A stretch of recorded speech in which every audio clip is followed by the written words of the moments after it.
Aujourd'hui on s'entraîne dans le temple du maître sensei. Comme vous pouvez constater, il fait beau tout ça. Là-bas j'ai repéré des lapins, ils étaient en train de monter entre le granit, c'est incroyable, ils étaient en train de monter. J'ai jamais vu ça. Je sais pas ce que c'est comme lapin, mais ils sont peut-être bio. Donc aujourd'hui on va travailler l'équilibre avant, l'équilibre classique. On va travailler le drapeau, on va travailler toutes les formes de street workout, l'histoire de se motiver. Donc voilà, il fait bon, il fait chaud, demain on ne sait pas comment va être le temps. Donc surtout il faut rien lâcher quoi qu'il arrive, on aime ça et on adore ça et ça va de ça. Et on y croit et on aime ça. Et on aime ça.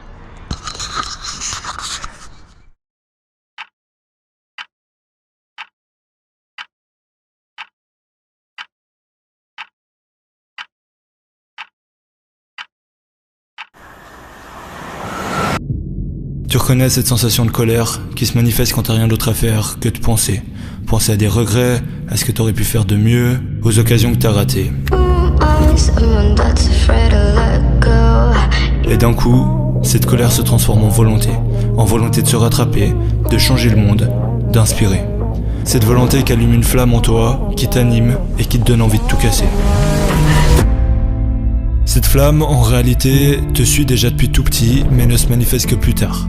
Lorsqu'elle s'allume, elle donne du sens à ta vie. Tu sais ce que tu veux et tu te mets à travailler pendant des jours, des semaines, des mois, peut-être même des années. Et c'est là que tout se complique. Alors qu'au début, la flamme qui brûlait en toi ne faisait que grandir, petit à petit, elle se met à diminuer. Sur ton chemin, tu rencontres la frustration, la haine, les doutes, le manque de motivation, et ta flamme diminue toujours plus. Jusqu'à ce moment où t'es totalement découragé. Tu ne veux plus rien faire, t'es abattu. Cette phase est normale. Et elle est très difficile à accepter. Mais on l'a déjà tous connue. Il y aura des jours où tu ne progresseras pas, des jours où tu n'avanceras pas, des jours où les émotions vont te surmonter, jusqu'au jour où toutes les raisons seront bonnes pour abandonner et ta flamme s'éteint.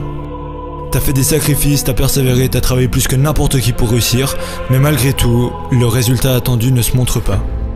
Les gens se mettent à te juger, tu te rends compte que tu t'isoles, même ton propre entourage se retourne contre toi et ne comprend pas pourquoi tu fais tout ça pour rien, comme ils le disent. Et le pire, c'est que petit à petit, tu te mets à y croire. Regarde-moi bien dans les yeux. Je te laisse 10 secondes pour réparer cette erreur, te souvenir de pourquoi t'as commencé, pour raviver cette flamme qui en réalité ne s'est jamais complètement éteinte, pour croire en toi, en tes objectifs, en tes rêves, et te remettre au travail. Pour réussir, peu importe le domaine, il te faudra des années de travail. Plus t'es ambitieux, plus ce sera long avant d'avoir le potentiel et les connaissances requises pour atteindre tes objectifs. Les études ont démontré que pour maîtriser parfaitement un domaine, cela demande 10 000 heures de travail optimisé. Donc même en travaillant 8 heures chaque jour dans un domaine spécifique, il te faudra plus de 3 ans pour devenir un expert dans le domaine. La constance est la clé de tout succès. Every time you break, and in every way that you break, it's definitely a chance for you to give up. But there's also opportunity. There's opportunity to get stronger. And as you crawl up and out of that dismal and wretched place, and you're covered in blood and sweat and dirt and filth as you rise above what you were, and as you take the form of who you are supposed to be, you will see that in the very act of standing up, in the very act of fighting on, you will become and you will remain unbroken. On est tous incroyablement forts quand tout va bien. On est tous capables d'avancer et de persévérer quand il n'y a aucun obstacle à franchir. Mais la différence ne se crée pas quand tout le monde est fort, mais quand tout le monde est faible. La différence se crée dans les pires moments, quand il faut aller là où personne n'a envie d'aller, là où tout le monde abandonnerait. C'est à ce moment précis que tu vas devoir persévérer, passer par-dessus les doutes, les obstacles, les critiques, les peurs, parce que c'est aussi à ce moment-là que t'es le plus près de ton but. Si t'as de grands rêves, il faut que tu comprennes que pour apprendre, il faut essayer. Et pour essayer, il faut oser. La confiance en soi passe par l'expérience, et l'expérience passe par des moments de doute. Alors lance-toi et ose te perdre, car sans te perdre, tu ne trouveras jamais le chemin qui te mènera au succès.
Voilà, bon aujourd'hui on a fini, ça y est, j'ai travaillé tous les trucs inimaginables, tous les drapeaux, tous les trucs, les équilibres en bras, les classiques, même les shoulder flag, franchement ce nom là il me fait trop marrer, shoulder flag quoi.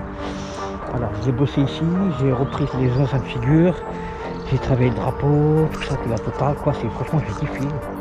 Franchement, quand tu prends un endroit comme ça me donne plus de vibration, plus de motivation. Au début, je doutais, je voulais pas venir ici, mais après, voilà, une fois que tu y es, c'est bon, tu prends l'habitude. Donc voilà, on est là, les gens sont encore venus me voir, ils m'ont dit bravo, franchement, ça fait plaisir. Et regardez, pour vous montrer qu'il y a un petit ange qui est venu ici, regardez. Voilà, quand vous voyez une plume, cherchez pas, il y a un ange qui est passé par là. Lol. Donc voilà, on est motivé, on est déterminé, on va continuer un petit peu à travailler le drapeau, franchement. Le drapeau, on va dire, c'est pas ma priorité, mais bon, c'est la flotte planche. Bon, on a travaillé un petit peu la flotte planche, c'était pas terrible. Je sais que c'est une figure assez complexe, compliquée, mais on lâche rien, on persévère et on cherche l'évolution. Donc, ceci dit, le maître de vous souhaite une bonne journée, portez-vous bien et surtout, il ne faut rien lâcher quoi que vous avez. On aime ça et on adore ça et ça va.